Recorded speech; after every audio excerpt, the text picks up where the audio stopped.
আসসালামু আলাইকুম ভিউয়ার্স, আশা করি সবাই ভালো আছেন। আইসিটি ভিলেজের পক্ষ থেকে সবাইকে স্বাগতম।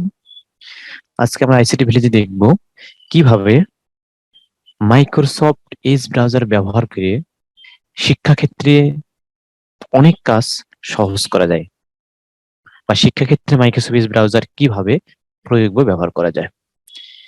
এই জন্য আমাদের কম্পিউটারে মাইক্রোসফট এজ ব্রাউজারটা কি থাকতে হবে, ইনস্টল থাকতে হবে। ভিডিও ডিসক্রিপশন বক্সে এই মাইক্রোসফট এজ ব্রাউজার কিভাবে ইনস্টল করতে হয় তার লিঙ্কটা আমি দিয়ে দিব। চলুন কথা না বাড়িয়ে আমাদের মূল ভিডিওতে চলে যাওয়া যাক।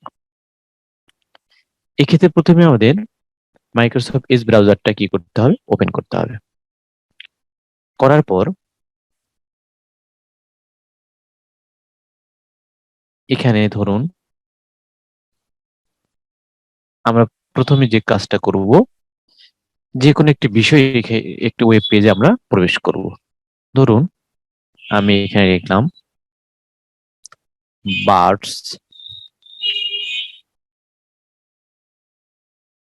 অফ বাংলাদেশ। এখানে আমরা list of birds of Bangladesh উইকিপিডিয়াতে আমরা প্রবেশ করলাম। আমরা এখন এই ব্রাউজারের সাহায্যে আসলে শিক্ষাক্ষেত্রে কি কি ধরনের আমরা কাজ করতে পারি। প্রথম হচ্ছে নাম্বার 1, ধরুন এখানে এই পেজটাতে অনেক শব্দ রয়েছে যেগুলো আমার উচ্চারণ করতে সমস্যা হয়। আমরা এখানে এই ব্রাউজারের সাহায্যে সহজে আমরা সেটা কি করতে পারবো, উচ্চারণ করে নিতে পারবো। এছাড়া এটাকে আমরা প্রতিটা শব্দকে কোন কোন শব্দের সিলাবল কি হবে, কয়টি অংশে বিভক্ত করে এটাকে উচ্চারণ করতে হবে, সেটাও এখান থেকে নেওয়া যাবে। এছাড়া ধরুন আমি প্রথম সেন্টেন্সে কোনটা কোন পার্টস অফ স্পিচ, সেটাও আমরা এই সাহায্যে চিহ্নিত করতে পারবো। এছাড়া আমরা এটার সাহায্যে এই পেজটাকে ইজিলি এক ক্লিকে আমরা ইংলিশ থেকে বাংলা বা আদার্স যে কোনো ভাষাতে আমরা রূপান্তর করতে পারবো। সেজন্য প্রথমে আমাদেরকে যেটুকু অংশে আমরা এই কাজগুলো করব সেটুকু অংশ আমরা কি করব, সিলেক্ট করে নেব। ধরুন আমি এই অংশটুকু সিলেক্ট করে নিলাম, নিয়ে লেখার পর মাউসের রাইট বাটন ক্লিক করব। করার পর দেখেন এখানে লেখা আছে open in immersive reader. Open in immersive reader, এই অপশনটিতে আমরা কি করব, ক্লিক করব। ক্লিক করার পর দেখেন এখানে চারটা, উপর ডান পাশে চারটা অপশন এসেছে। Read aloud, text preferences, grammar tools, reading preferences. ধরুন প্রথমে আমরা রিড অ্যালাউড এর কাজটা দেখব। যদি আমরা রিড অ্যালাউড এখানে ক্লিক করি তাহলে কম্পিউটার আমাদের দেখুন এই যে উচ্চারণ শুরু করে দিবে। এখানে এরকম পড়ে দিবে কোনটা কি উচ্চারণ হবে। এটা আমার হেডফোন লাগানো থাকার কারণে আপনি শুনতে পাচ্ছেন না। আপনারা যখন নিজে নিজে প্রয়োগ করবেন তখন এটা আপনারা ইজিলি বুঝতে পারবেন। কম্পিউটার পুরোপুরি কি করে দিচ্ছে, এখানে উচ্চারণ করে দিচ্ছে যে কোনটা কি হবে। তারপর ডান পাশে এখানে ভয়েস অপশনের পাশে এখানে আমরা কি করব, যদি আমরা শুনতে না চাই ক্লোজ বাটন আমি ক্লিক করবো, করলে আমরা স্বাভাবিক মোডে চলে আসবে। এবার দেখুন দ্বিতীয় অপশন লেখা আছে টেক্সট প্রিফারেন্সেস। এটার কাজ কি, এখান থেকে দেখুন আমরা টেক্সট সাইজ এখান থেকে ছোট বড় করতে পারি। দেখে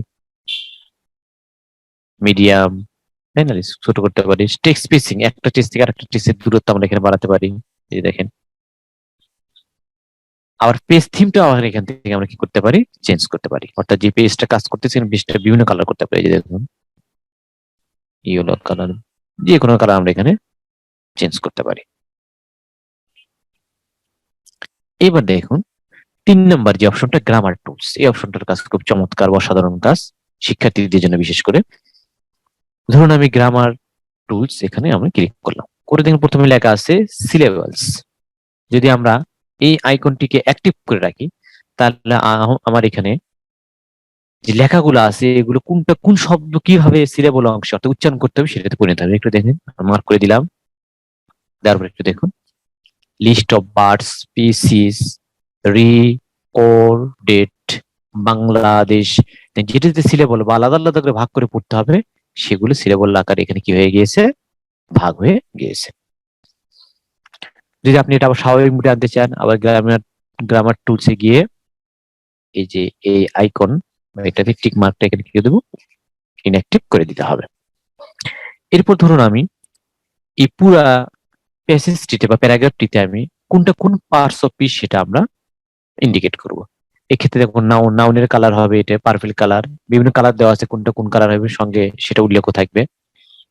এটা আমি নাউনটা আমি অ্যাক্টিভ করে দিলাম, ভার্ব অ্যাক্টিভ করে দিলাম, অ্যাডজেক্টিভ অ্যাক্টিভ করে দিলাম, অ্যাডভার্ব অ্যাক্টিভ করে দিলাম। শো লেভেলসটাও আমাদের কি করে দিতে হবে, অ্যাক্টিভ করে দিতে হবে। তাহলে কোনটা কোন পার্টস অফ লেখা শো আসবে। আমি অ্যাক্টিভ করে দিলাম, দেখুন চলে আসছে। দিস ইজ এখানে ভি ভার্ব, তারপর দেখেন লিস্ট নাউন, বার্ড নাউন, পেসিস noun, recorded verb, Bangladesh noun, তাই না? এই যে দেখেন কোনটা কোন পার্টস অফ স্পিচ পুরো সেন্টেন্স এখানে ডিটেলস এখানে মার্ক করে দেওয়া আছে, কালার সহ এখানে মার্ক করে দেওয়া আছে। তার প্রক্রিয়াটি যদি আমরা স্বাভাবিক অবস্থায় ফিরে যেতে চাই তাহলে আমরা গ্রামার টুলসে গিয়ে যে শো লেভেলটা এটাকে আমরা কি করে দেবো, আবার ইনঅ্যাক্টিভ করে দেবো। দেখুন এগুলো সব ইনঅ্যাক্টিভ করে দিলে আবার স্বাভাবিক অবস্থা আবার কি আসবে, ফিরে আসবে। এবার আমরা একটু দেখবো একটা চমৎকার ব্যবহার। ধরুন এই লেখাটা আমার ইংরেজি, আমাদের যেহেতু মাতৃভাষা বাংলা, ইংরেজি লেখাটা আমি সহজে বুঝতে পারছি না, তাহলে এটা আমার মাতৃভাষা অর্থাৎ বাংলা বা অন্য যে কোনো ভাষায় আমি কি করবো, এটা রূপান্তর করবো। এই জন্য আমাদের কি করতে হবে, লাস্টে যে অপশন আছে রিডিং প্রিফারেন্সেস, এই অপশন আমরা কি করব, ক্লিক করব। করার পর এখান থেকে আমরা লাইন ফোকাস করতে পারি, যে কয়টা দুইটা বা একটা লাইন আমরা ভালোভাবে স্পষ্টভাবে দেখবো। তাহলে এখানে এই যে এটা আইকনটা একটু মার্ক করে দিয়ে একসঙ্গে দেখুন কয়েকটা লাইন ফোকাস করতেছে। আমি যদি বলি একটা লাইন ফোকাস করবে, এখান থেকে করা যাবে। তিনটা লাইন ফোকাস করা যাবে, তো বা তার সাথে বেশি লাইন এখান থেকে ফোকাস করা যাবে। ধরুন এটা আমি আবার ইনঅ্যাক্টিভ করে দিলাম। আবার এখান থেকে পিকচার ডিকশনারি, এটা একটা চমৎকার বিষয়।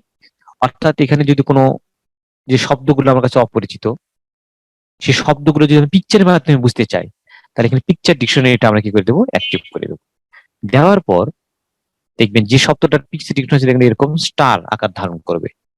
যে শব্দটার পিকচার এখানে ইনক্লুড করা আছে সেটা স্টার আকার ধারণ করবে। ধরুন এখানে স্টার, এখানে আমি ক্লিক করবো, দেখুন সঙ্গে সঙ্গে এখানে ছবি দেওয়া, থ্রিহেডেড মানে হুমকি দেওয়া, সেটা এখানে ছবির মাধ্যমে এখানে বোঝানো হচ্ছে।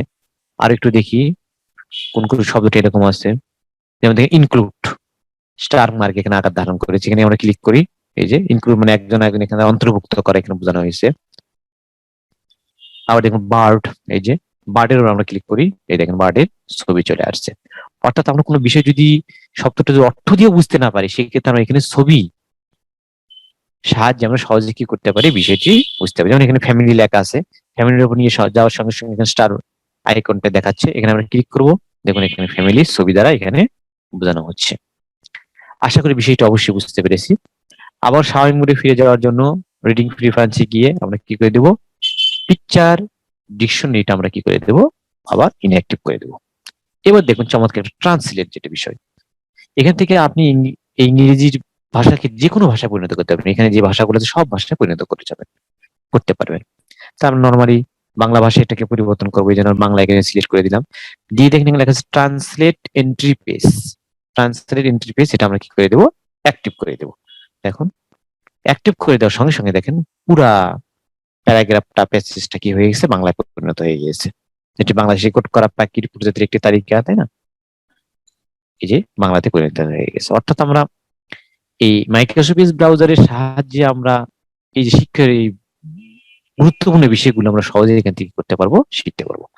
আশা করি অবশ্যই ভিডিওটি দেখে উপকৃত হয়েছেন। আর যদি উপকৃত হয়ে থাকেন তাহলে আমার চ্যানেলটি সাবস্ক্রাইব করে বেল আইকনে ক্লিক করে রাখবেন এবং বেশি বেশি করে লাইক ও শেয়ার দিবেন। আজ এই পর্যন্ত, সবাই ভালো থাকুন, সুস্থ থাকুন। পরবর্তী নতুন কোনো ভিডিওতে আবার দেখা হবে। আল্লাহ হাফেজ।